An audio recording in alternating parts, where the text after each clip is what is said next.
Welcome to the Stop Suffering in Silence podcast with your host, Denise Walsh and Rachel Timothy.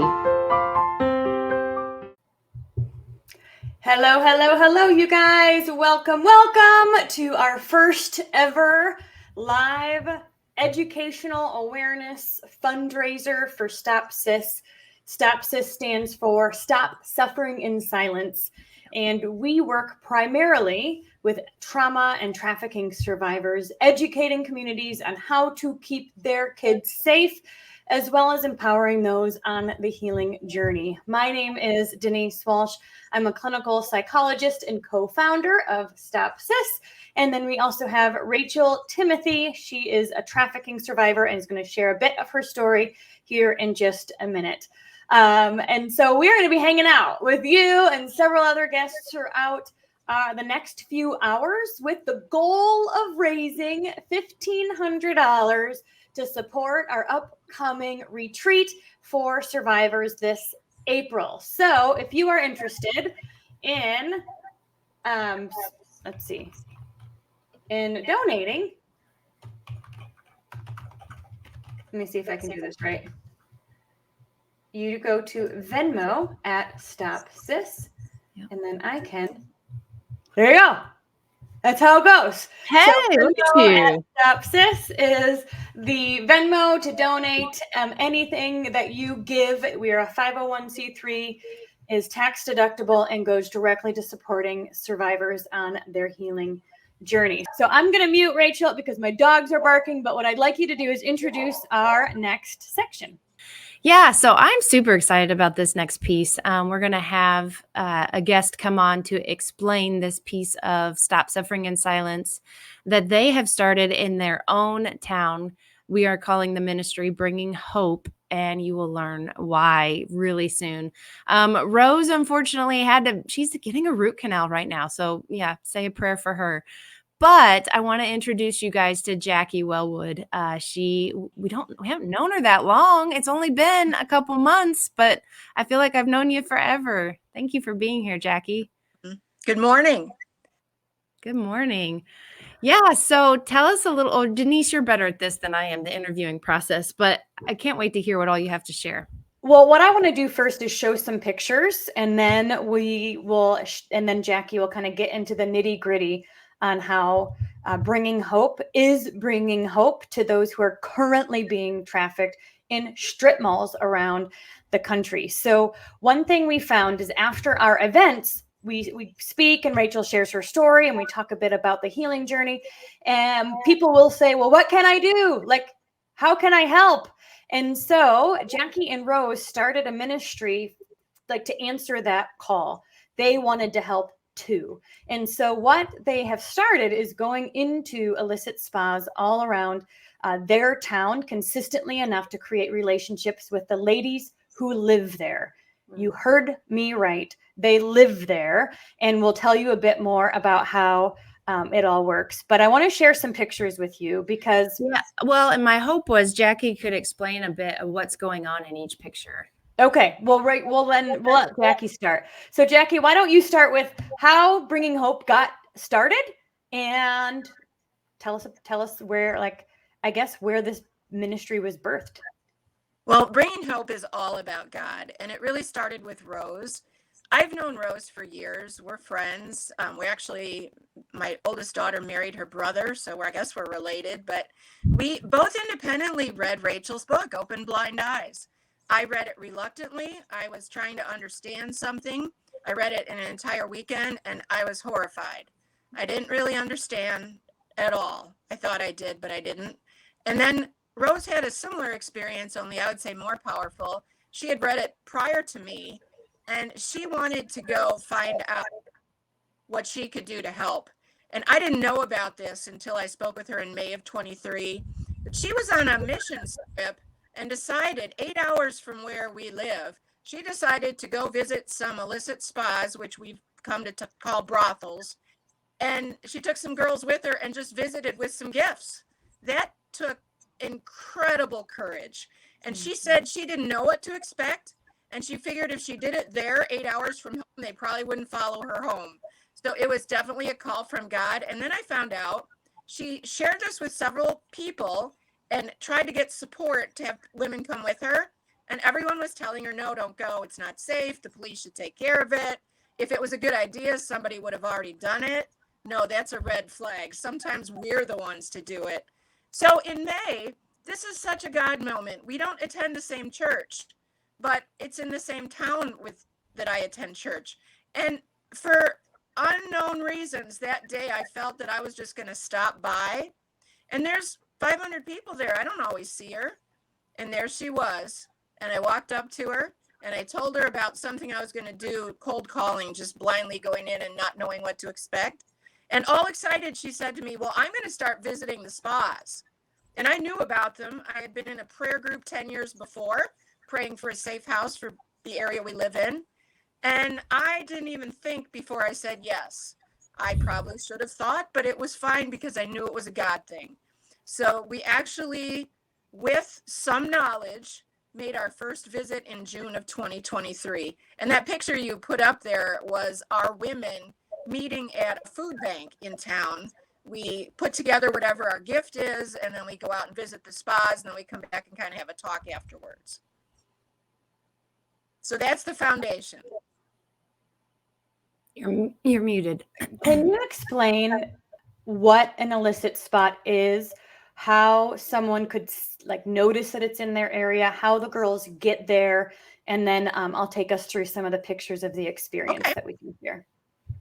Well, what we've been taught, and Rachel has confirmed, these women, primarily Asian women, are brought to the United States under the guise of helping them with schooling or money they can send back to their families or whatever positive circumstances are presented to them. And then when they come into the United States, typically it's Chicago and San Francisco, their identities are stripped, their passports are taken, and they are funneled out to different locations in the United States. I think what's shocking and continues to be shocking is these aren't places that are hidden from plain view. One of the illicit spas in our town is across the parking lot from a dance studio that young girls go to. And a lot of people in our area, when we talk to them, they don't even believe that it's there. But when you stop and visit the spas, you'll notice they're very different from somewhere you would get a massage. The doors are locked. You have to ring the doorbell. That's weird. And once you come in, it's odd. It doesn't feel like somewhere you would get a regular massage. And then many of them have a menu on the wall, and what they're putting on the menu isn't really what would be appropriate. So after you've been to a couple, you can pretty much spot them. Also, the sign open that's in bright lights seems to be kind of an indication. And the word spa seems so innocent, but it's not.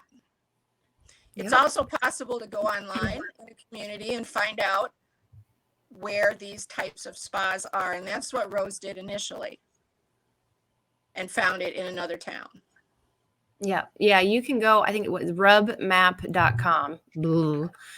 But you can go there and you can search your town and it will show you where the illicit spas are in your town. That's rubmap.com. I'm just going to warn you, it's horrifying. But I mean, again, once you know, you can't unknow. Correct. And so the goal with going to the spas is not to take the girls away, to rescue them immediately. That's not necessarily the goal. These are adults, and it's interesting to think about because when I first went, I expected there to be like a bodyguard, like, we're the mean guy and we're making you stay and that kind of thing. But what we have found is that the girls live there. They may have a madame that helps take care of them, or one of the older ones help, take care of the rest. But they don't have a bodyguard. They could leave at any time physically, but emotionally and mentally, they are prisoners. And so they are threatened, coerced, manipulated to stay. And the people that we met when we went were in their 60s. So there's not necessarily one type of person that fits this description. It seems like it could be any age. Most of the time, they don't speak hardly any English. which makes it tricky for them to leave, even if they wanted to. And then they're often told that if they do, that the police are going to, get them, that they're the ones that are going to end up in jail. They're going to be shipped out. They're going to get in trouble somehow. And so it's a very emotionally tricky situation. So the first step is not just to say, let's leave.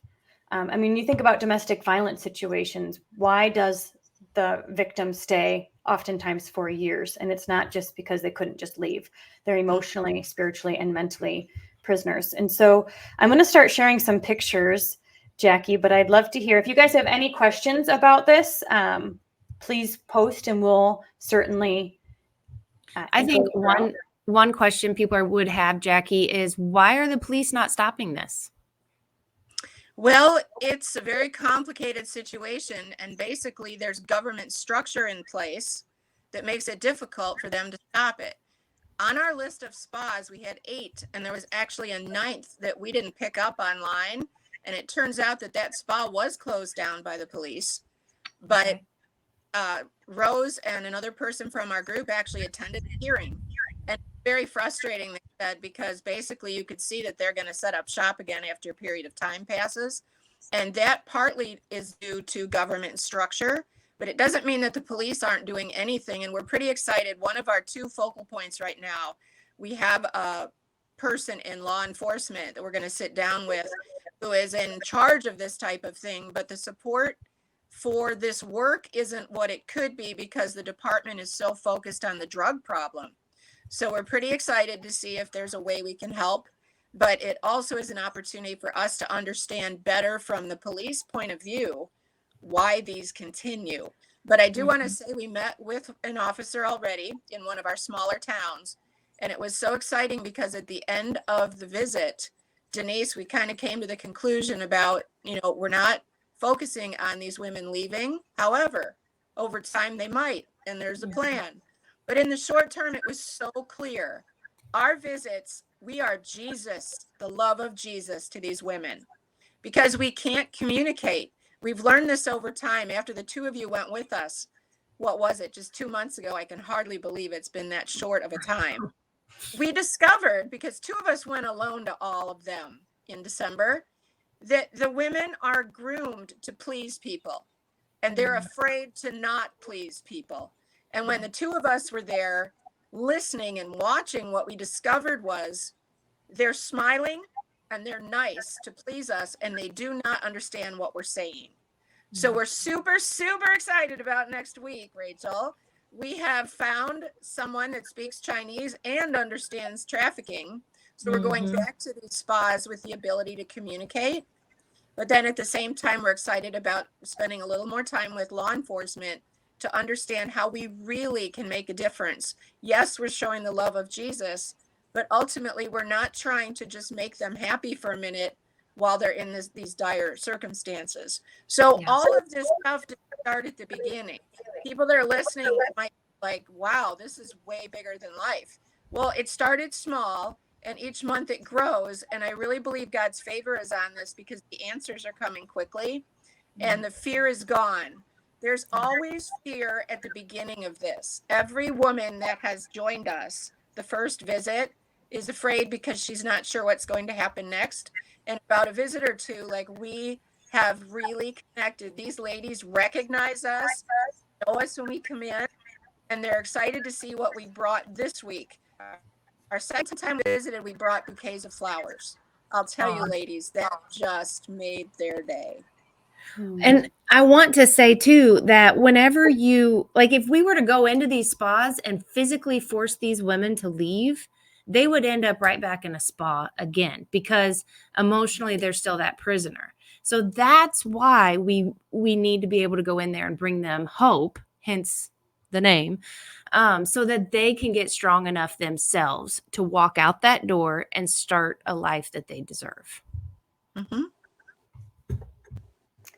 Awesome. Ashley said that they have had multiple massage parlors shut down for trafficking along the Gulf Coast. Awesome.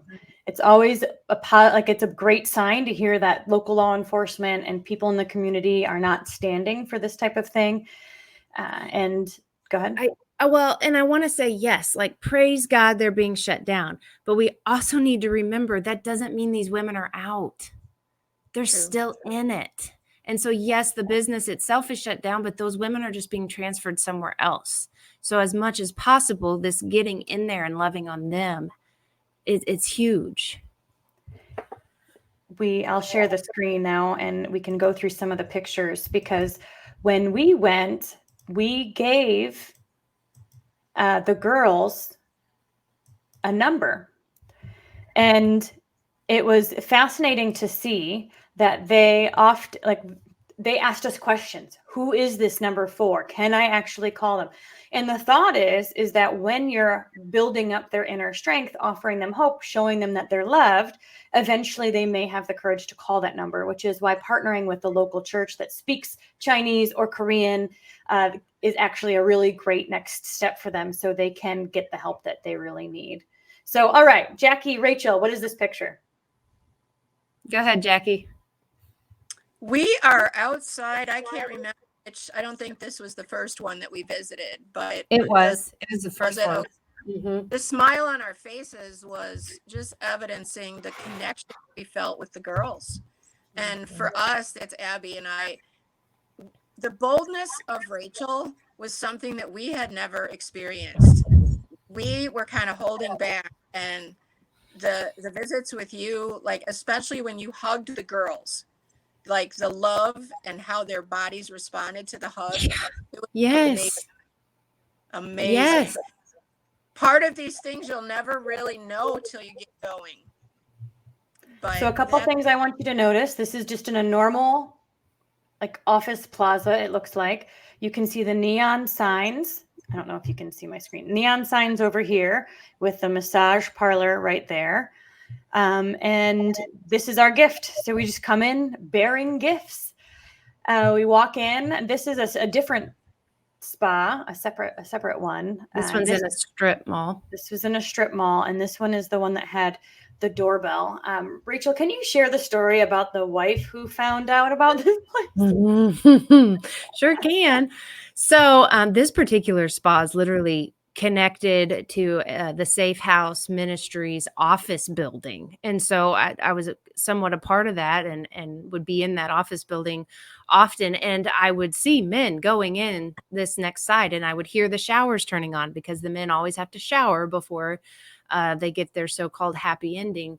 And it was just beyond disturbing. But this is my first time actually ringing the doorbell. But at this particular spot, there was a man who had been going often, I guess, regularly, I should say. And one time something with one of their vehicles was messed up. So he asked his wife to take him for his quote unquote massage. So she rides with him. He drives to the parking lot, and then he gets out and says, hey, come back in an hour when my massage is done. No worries. She goes to get in the driver's side and leave. And then she realizes, oh, shoot, he took the key fob with him. I need to go get that so I can leave. Well, she goes in and realizes she has to ring a doorbell, which she does. And somebody just cracks, one of those women just cracked the door open a little bit. And she sees enough to see what he's doing on the inside. And she busts that door open and finds out for the first time that her husband was paying for sex at this spa. And of course, I don't think their marriage ended happily. But I'm sorry, is this inappropriate? But the balls of him to take his wife even? Like it becomes so normalized to some people. You guys, we're talking doctors and lawyers and just regular old men go into these places as part of their routine. So I found this location online and left a really bad review. So that was how I still up. Call it a really good review. Yeah, I left a really I said the truth. So yes. This was the one that I went to. I think I went into 2 or 3 with you. This was my first experience going in. And Jackie, you're right. Rachel's boldness is, oh wait, they're not in order. Let me find it. Here we go. So Rachel opens the door and just says, hey, we have a gift for you. Can I pray for you? And so you can see just look at that emotion. Rachel, why don't you share what that hug and what that prayer was like, because it surprised you as well. Yeah, it did. She did speak a decent amount of English. We were able to have conversations afterwards, but as maybe you can tell, I am praying in her ear during this hug. And at first it was fairly normal, like a normal hug. But when I mentioned the name Jesus, and when I told her that I have been inside and had to experience the things that she's experienced in these type of places, and that I've gotten out and I've gotten healing, and that it's all because of Jesus, and that Jesus loves her and that she doesn't deserve this. Guys, this was her response. And so you can see that she needs that hope. But yeah, like almost all of the women at first, when I would hug them, it was a stiff hug, like kind of just patting me real stiff, until I started praying. And then like their body almost went limp and they just relaxed and they took some deep breaths. And I was just amazed at the difference that praying with them did to their soul. Now, one thing that was pretty cool about this experience, or this specific spa, is when Jackie and her team goes consistently, they take notes. And so that way, if there's somebody else that's coming, or, you would start to learn the ladies' names and you can say hi. And I think that's all really important to elevate the connection that you have. And so the girl, it was me, Rachel, and a third person, and she had gone several times before. And so I think this lady's name is what is her name? May, something like that. Do you remember? Oh, this is Moon. Moon. Okay. So when Moon opened the door, she recognized the third lady that we were with. And we have a gift, and she immediately was fairly warm. This was one, you can even see it in the picture. Rachel has the phone number in her hand. And after the hug, starts saying, hey, we have a phone number in case you ever want to change, if you ever want to leave. And she asked us about that number several times. Mm-hmm. Yeah, she did. Important about that number is that there are people speaking their language on the other end of that number. And I think that's critical. It's almost like, I liken it to an ambulance call. I was on a rural ambulance department for 8 years. You don't solve all the problems at the immediate first visit. They might need to be breathing, or their heart might need to be started. You get them to the hospital and then they do some other things. If these women are trying to get out of that place that they're in, they need somebody that can communicate with them. And so that number is really, really helpful. It's set up to be able to help them in that moment. Agreed. As a clinician, one of the main things we would do with a domestic violence victim survivor is to support them in creating a safety plan to get out. Because again, you don't just like leave and go, now what? You really want to have that plan in place. And so for Moon to have the ability to call someone who speaks her language to support her in creating that plan, again, is priceless. Because like Rachel said, if we were just to pick her up and move her out, she would have nowhere to go, not speaking the language, and be emotionally still trapped, and would most likely come right back. And I want to explain too, like, I have shared this on my Stop Sis social media, and I had some people say, how dare you show her face? I'm going to show her face because I want people to know who Moon is. And it's not dangerous for her. I want people to understand this. These traffickers, these people owning these spas, they could care less about us. We've not impacted their business in one way, shape, or form as of right now. We are loving on them. And I mean, it just doesn't impact them at this point. They don't see it as a threat, I guess is my point. So I'm going to show her face. And I want people to pray for her and Maya, who's also on the inside of this particular spa, and all the others. Another surprise I had was I was expecting, and again, if you guys had preconceived notions about some of this stuff, put those in the chat. We'd love to hear what your initial thoughts would be. But I was surprised that she was in her 60s. Again, I'm expecting teenagers or 20-some little teeny boppers wearing tiny clothes. that was at some of them. That was at some, but again, you're just like, how is this desirable for a man? Like, I don't quite understand how any of this works, but I'm not supposed to because I'm not a psychopath. But but it's again, just interesting information. I never would have expected somebody like this to be here and to be here for a long time. I don't know how long she's been in this specific spa, but when we asked where she came from, they came from Germany and they'd been to several others. And my guess is they've really traveled from spa to spa. So if this is interesting information and this is new for you, please leave a comment, like, share this video, and consider donating to Stop Sis as we continue to bring hope all throughout the United States. In fact, we're creating a training to support you in starting your own brothel ministries in your area. We have another cool story. This one. Who wants to share about this one? Jackie, you can start. Well, I'll say that initially the thought of confronting a man going in or out of the spa wasn't really on our radar, but very soon we decided that we would. We just had never had the opportunity. And I just want to say as an aside right now, we have a group of men who want to pray for men going in and out of these spas, but we're challenged with leadership and fear. It's something we're going to have to develop.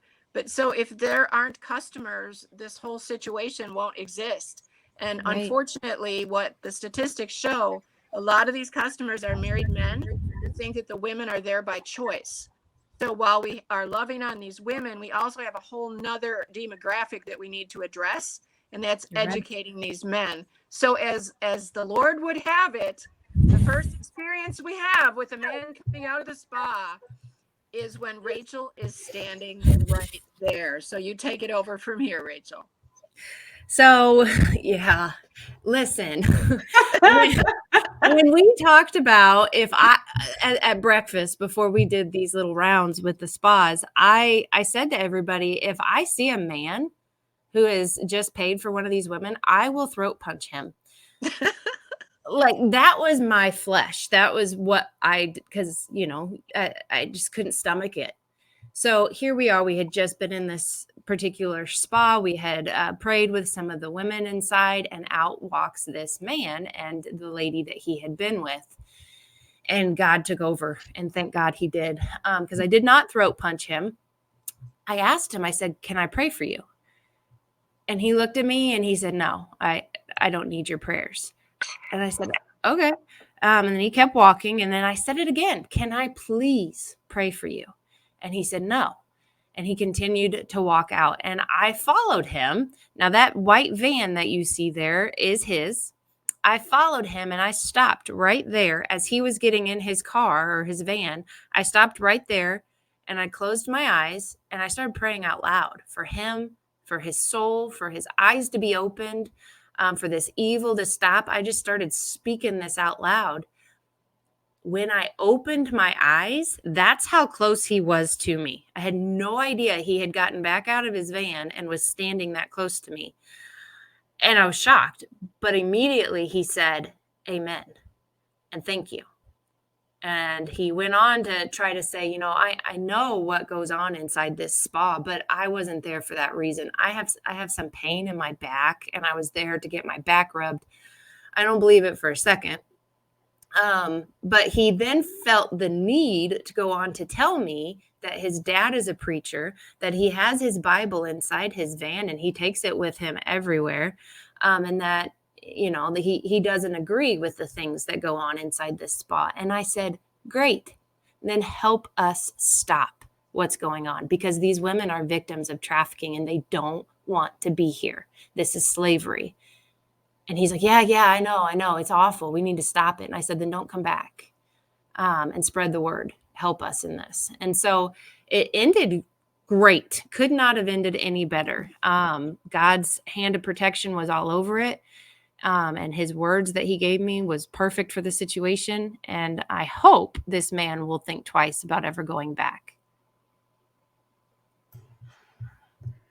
Bonnie says, "You are amazing and so brave." And Bonnie. I completely agree. We were snapping pictures, to be honest, because we didn't know what was happening. we just knew, Rachel's talking to a guy. And we're like, is this person safe? What's going on? So we like start taking pictures of the license plate and go around and make sure there's no loud scuffling or whatever. And so anyway, it ended up being a beautiful moment and a reminder that the men need prayer too. Now, we had a lively discussion in our van about this, and we were thinking, like, where is this really coming from? If they're solid, stable marriages, is it the family unit that this is stemming from? And maybe if we were to support, or if there were to be stronger marriages, then men wouldn't need to do this, that kind of thing. And I was quickly reminded by another friend in the car. She said, no, this is sex addiction. This is not the wife's fault. This is not the fault of the marriage. She said, I have friends who have great marriages and the husband still attends places like this. And I think that's the root of it's an addiction. And there's a lot of fetishes and there's a lot of warped brains, minds, hearts. But the men need prayer too. Mm-hmm. Yep. Yeah, they need to know this is not the woman's choice. That this is trafficking. Jim is here. Thank you, Jim. He is shared our live, and we appreciate that. Ruth Ann says, I'm seeing a lot of similarities to your ministering to both women on the inside and the men as they're entering to the sidewalk counseling. That what happens. Oh, yeah. Yep. Yeah. Good point. But I think you're right. I think the thought is it's a choice. And what kind of choice do you really have if you don't have a choice? So Alicia shares, I did a trip like this in Thailand and visited the red light district. These ladies are often sold by their families or have to provide income for their families. They won't ever leave, even if they want to, unless they have a way to pay back the debt or provide income to their families back home. Yeah, that's one thing that I've learned too, is oftentimes these traffickers will tell them that in order to receive their visa, that they owe them, massive amounts of money, like $50,000. And so these women feel like they're having to pay that debt back, or that the money is going home to their families. But in reality, we all know that's just not the case. Yeah. We've got a few more pictures to show, Jackie, that just give you an insider scoop look into what the spas look like. So to be honest, they're not very spa-like, if you can tell. I mean, they're kind of grungy looking. And then you'll see some things on the menu that are different than a spa I would attend. So Jackie, why don't you tell us a little bit about what you notice when you go into a spa? Well, it's kind of stark at the beginning when you come in. There's not much furniture. It's not really that clean. And then the menu is very short. And when you start seeing things like 4 hands on the menu, that obviously isn't a normal massage. And you'll also find that the pricing for the massages are not based on the type of massage, like deep tissue or shiatsu or whatever you might be used to. It's based on how long. And prices are not really that high for comparing to a regular massage. So it's pretty red flag when you look at the menu and you see all that. And there is, like I said, not much when you enter. We did really laugh last month because there was a big sign in this one that said that you had to have a mask on when you entered. We thought that was hilarious. Like, really? Mask protecting you from what? Okay. And it didn't make sense. Yeah. I noticed table shower on there too. Ugh. Yeah. Seriously? And so this is a spa that we went to, and it took a minute for the ladies to come up to the front. And so I sneakily took some pictures, and clearly this isn't a massage table, and this is their first room. And so you think, oh, maybe they live in that room, or maybe, but this is if you're going to live somewhere, you live in the back. So again, this is just another example. Like, they may have other rooms that have real massage tables for some reason, but this one was clearly not. Yep. Agreed. Go back to that next picture, that last picture, just for a second. I want you guys to look at that price, and I want you to think of, it's gonna make me cry, what a woman is worth.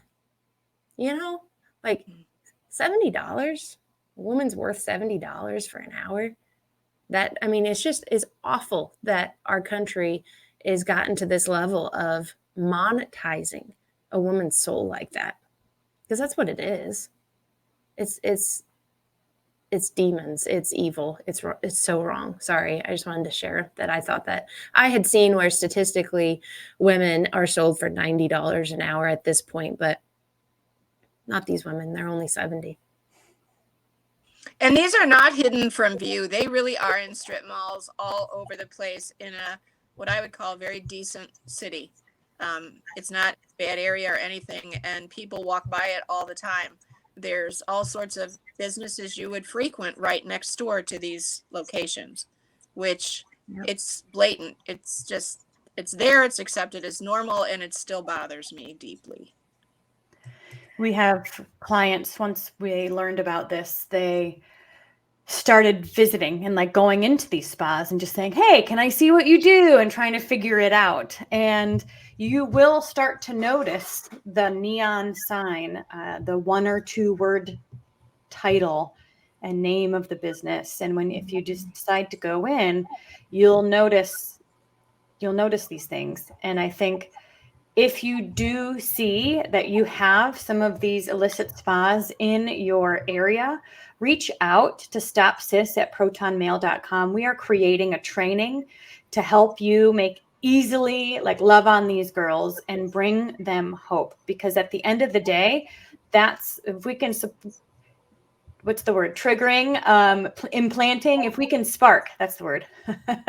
If we can spark Jesus in their heart, then the how will show up for them, and we can trust that too. So, Jackie, what other cool stories do you have from your time visiting the illicit spas in your area? Well, I went with one of the girls, just the two of us, in December after we had gone with you, to more observe what was going on. And it was another God moment where at the event in November, which I will say, we weren't sure what the turnout would be. And we are a very small town where we had it, 1,400 people. 250 people showed up to hear the program. And we actually have some bags for the girls for next week that were made by somebody that was there that night and just wanted to help. And so just the speed at which people are getting involved and wanting to help is so exciting.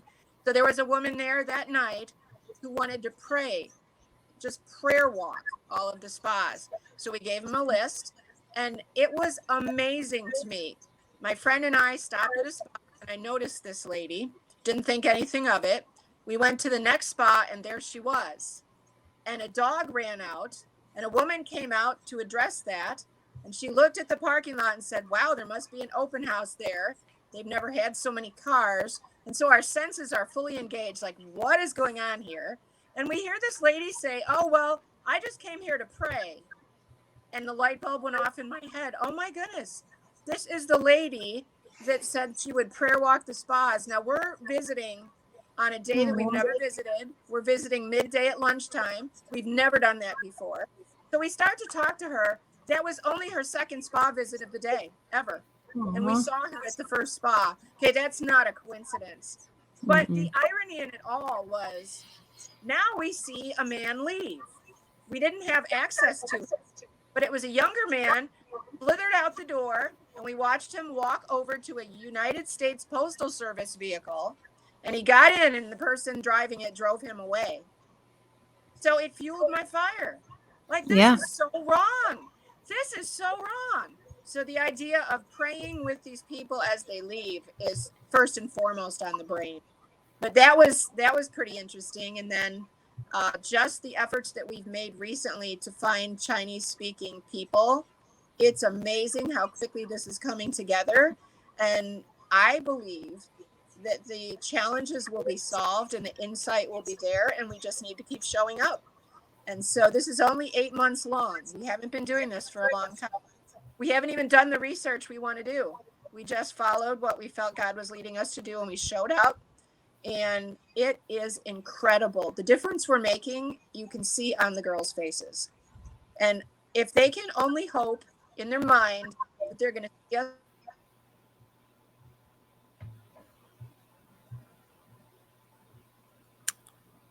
Oh, shoot. She froze a minute. So we'll answer this question from Roseanne Summers. She said, I'm curious, what do you all put in the gift bags that you give the ladies? This is a good conversation to have. So Rachel, do you remember what was in the gift bag that?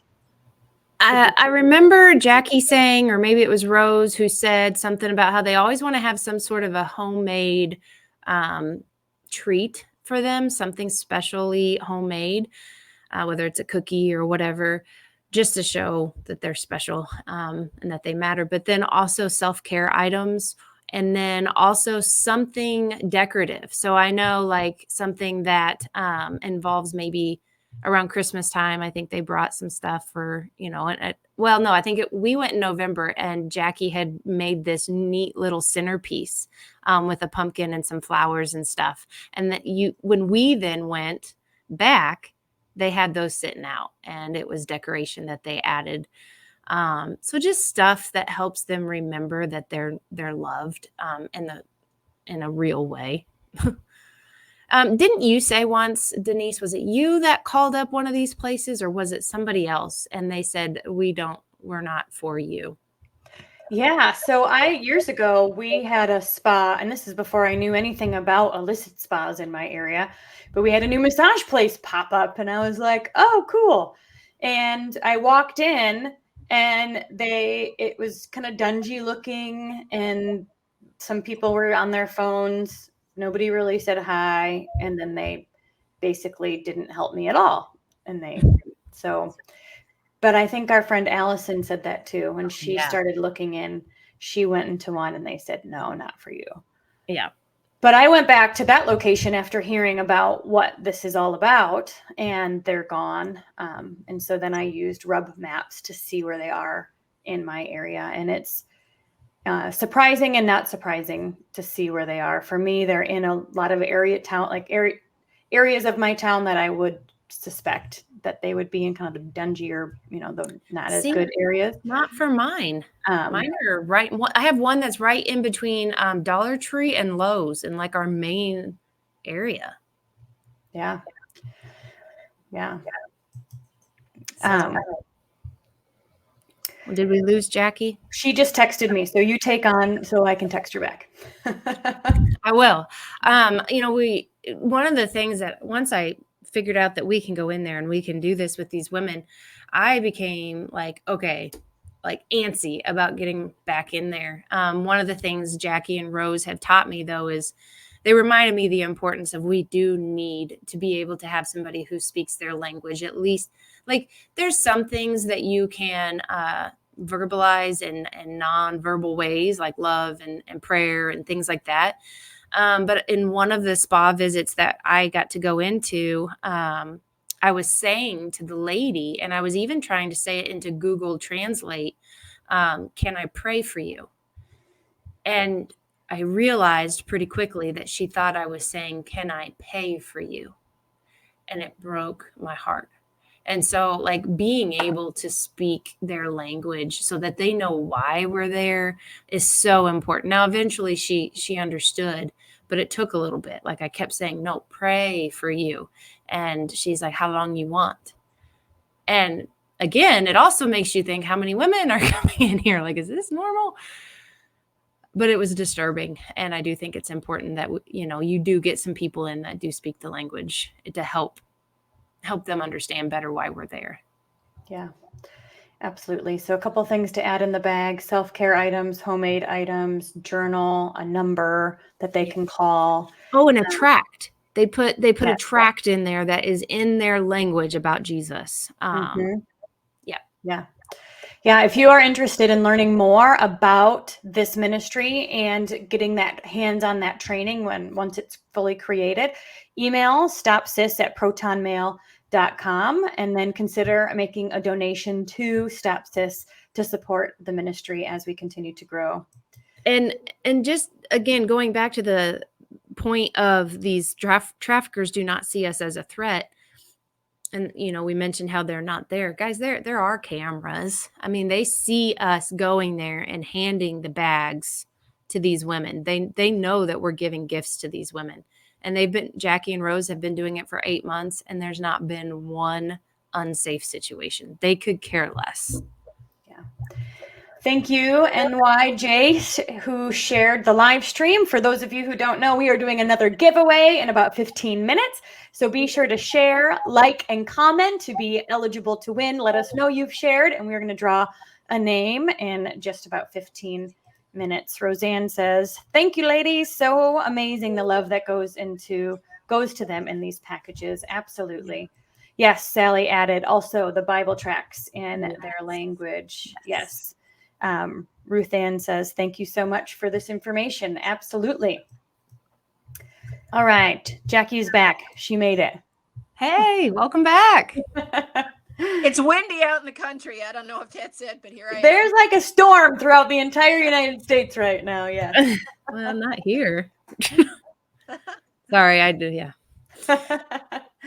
All right. Well, what questions do you guys have in the comments? I'd love to hear from a few questions. And Rachel, before we take those questions, I'd love for you to share a bit about why brothels specifically tug at your heartstrings. Yeah. So when I knew that we were going in there was not for me a sense of fear. I didn't have any fear. It was more, am I going to emotionally be able to handle this because I've lived what these women are going through? But what I was amazed at was how God gave me the strength and the emotional stability to be able to go in despite that. But seeing these women immediately reminded me of other women that I was not able to go and rescue during the years that I was being trafficked.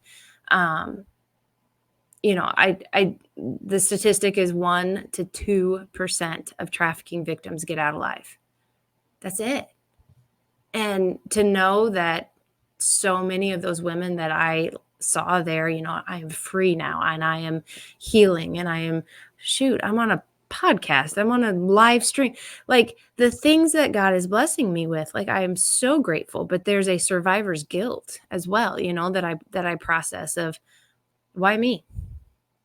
Why not them? And I think of them way more than I could ever express. So being able to go into these places and see the no hope reminds me of the no hope that I saw in those other women. And it's someplace that I hope and pray other women are willing to go in because they need us. They deserve us. They deserve us coming in there and giving them a hope that they don't have right now. And the brothels that you experienced were neighborhood, like a house in a random neighborhood, a house out in the country, campers out in the woods, just hotels. I mean, anywhere you can think a brothel might, like anywhere you can think of, barns. There's lots of places in our world that get set up as a brothel, including the strip malls. Yes. And I want to say, like when I sat down with the FBI years ago and was explaining to them some of these places where I was sold at, they said that is the most common type of brothel in America right now. Now, I will say I saw statistically right now in America, we have 11,000 illicit spas, and that annually they make about $5 million or $1 billion. Oh, shoot, that's a big difference. I'm not remembering now. But I mean, and it's not going to the ladies. That's the thing, is these girls are not getting that income. So I think when I thought about prostitution as like a job, you think, oh, somebody's choosing to do this and they're making the money. But no, they typically have a handler, they have an owner, they have somebody who's taking a cut, they are being hurt, abused. They might get something small, minuscule, like food or clothes or things like that. But it's certainly not a choice that these women have. No, sometimes they get them addicted to drugs purposefully, things like that.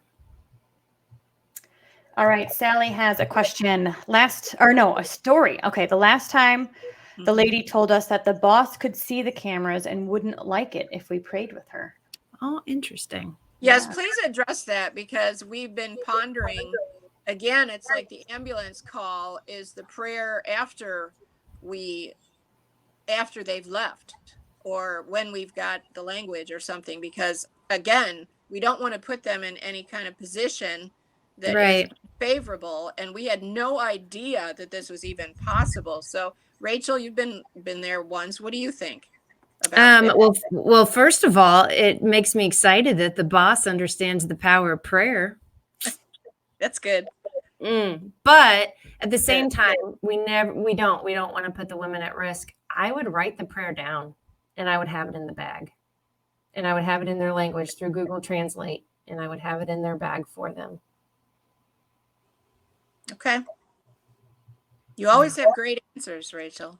Well, I don't know where they come from. Thank you, God.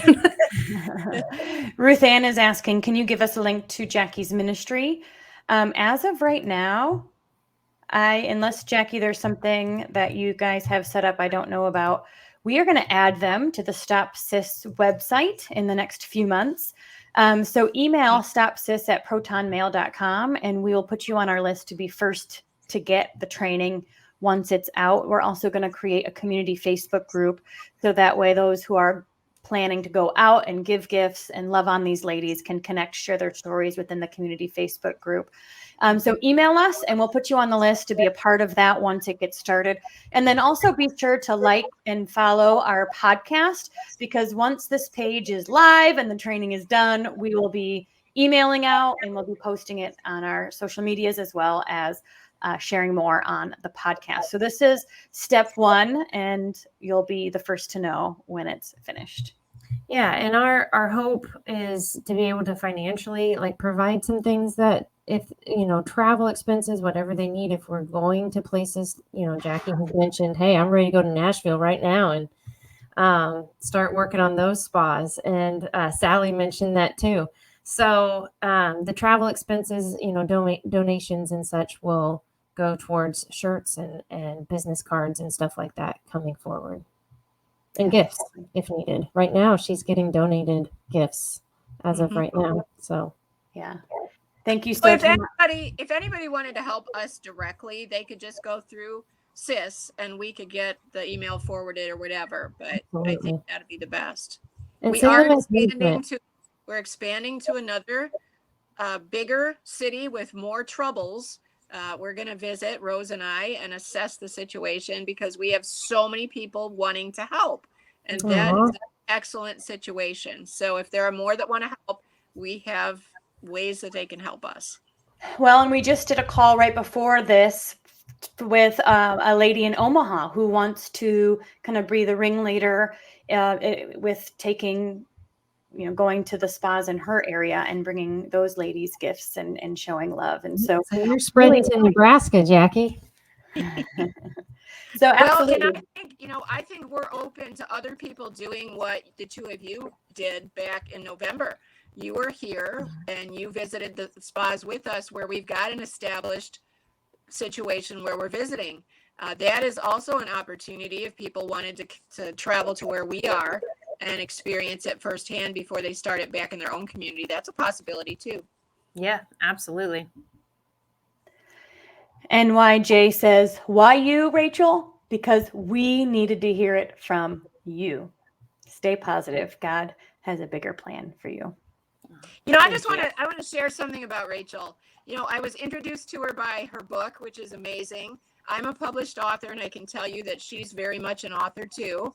And then when I met her in person, that was such a blessing. But I will tell you, there's a lot of women that have been through much less than what Rachel's been through and haven't really been, been able to be productive after that. They're healing and doing the best they can. There is something incredibly special going on with you, Rachel, and I really feel like it's God's favor and God's anointing. And you are bold in a way that most people can't be. She's got 2 magazines she's already published. I received them yesterday. I will tell you, they're amazing. Aww.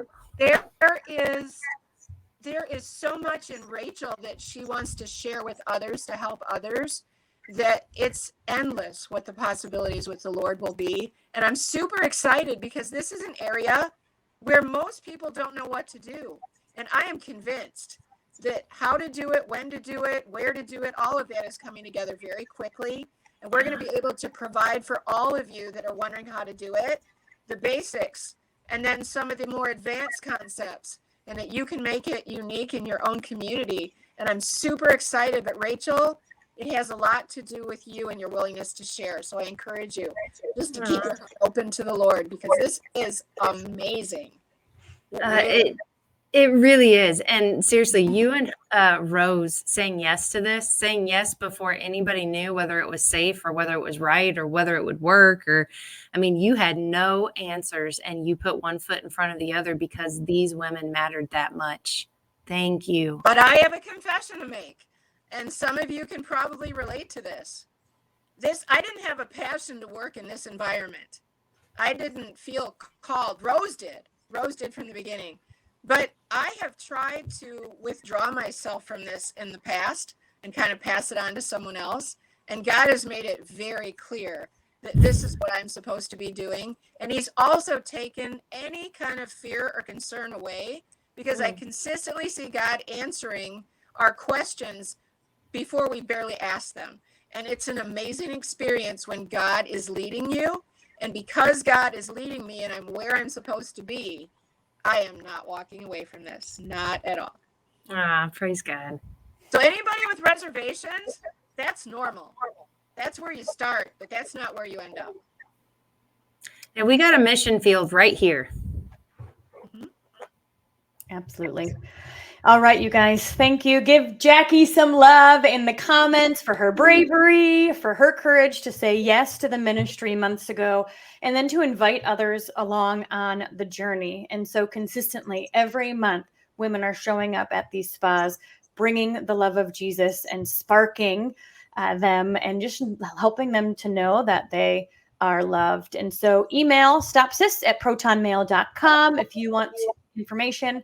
If you want to stay connected on how you can do this in your area as well, because at the end of the day, we are looking for people in every single state to take the torch and start training others and participating in your own backyard. Yes. Amen. Thank you, Jackie. Comments are saying. Thank you. All right. Well, we have another giveaway happening. It is the top of the hour. I'm going to wait just a minute to give you, if you are new, you can share this live, comment, like, all the things, so that way you can go ahead and be entered, and we'll draw a Rachel's story. So Rachel's going to send Open Blind Eyes a signed copy directly to you, and we'll get that in your hands. So please be sure to share this live, let people know what we're doing here, what we're all about, and take a minute to donate to Stop Sis. I'll put the Venmo here on the screen again. We are looking to raise funds to support a survivor retreat that we are hosting in April. So with our programs, all of our programs are virtual. We have several to choose from. We have 90-day U-turn, which I call 11 kick in the right direction. This is really a get your life back program and get out of fight or flight trauma mode. We also have a trauma program. It's a book that Rachel wrote called Reflecting Ownership, that takes people through the trauma that they experienced, opens their eyes to how it's currently impacting them, and then supports them in releasing the chains of ownership that the trauma still has on their mind, heart, soul, spirit, body. I missed one. And then we also support those survivors who go through our programs and are ready for their next step in being a published author and share their story. Because as healing happens, confidence starts to grow, and we find that people want to start sharing more boldly. And so we have a step for that as well. All right, Rachel, you can see the comments here, right? I want you to be able. You No. can't? Where do I see them at? If you go to the right, there should be a thing that says comment. Oh, I do now. I was okay. Aw. You just, you thought I was all powerful. Nope. I did. So you can go ahead and look through all those that said share and pick our next winner. I will read this comment. So Truk says, I went to a spa in Billings, Montana, industrial part of town. Ooh, fast. Okay. An Asian lady cracked the door open, gives me a $60 quote. I agree. She lets me in, takes me by the hand as we're walking back. She asks if I've ever been here before. I said no. She told me it's 60 at the door, 300 back here. What do you want? I said a $60 massage. She laughed and told me, honey, this is not the place for you. Wow. Yes. Yeah. Thank you for sharing your story. Yeah. So I figured out it was a brothel, but had no suspicions the ladies might be trafficked. Yeah. Yep. And that's how it's, I want to say done. Like it seems like they choose to be there, but there's so many emotional strings that keep the ladies in a place like this. Yeah. And oftentimes, if law enforcement get involved, they too are not recognizing that they are forced or manipulated or physically forced, fraud, or coercion, I guess are the three, to be there. And so they put the women in prison for prostitution instead of addressing the real problem. Right. All right. Well, we appreciate you guys. Thank you so much for hanging out with us today. It is Human Trafficking Awareness Day, and I hope that you gained some awareness. So thank you for spreading the word. Let us know how we can support you. And Rachel, we'll see you on the podcast next week. All right. Bye, guys. Bye. Thank you so much for listening to this powerful episode of Stop Suffering in Silence. If you are interested in booking Rachel to speak at your school, your church, or on your podcast, then please email openblindeyes@protonmail.com. If you are interested in sponsoring a survivor on their healing journey and would like to donate to Stop Sis, then please check out the link in the description box or show notes below, or you can email stopsis@protonmail.com. And finally, if you are currently suffering in silence, or you know somebody who is, whether they're dealing with a current trauma or one from the past, then we will always recommend that you reach out to your local resources and find a counselor that you can trust, because nobody is meant to suffer alone. Have an amazing week, and thank you for being here.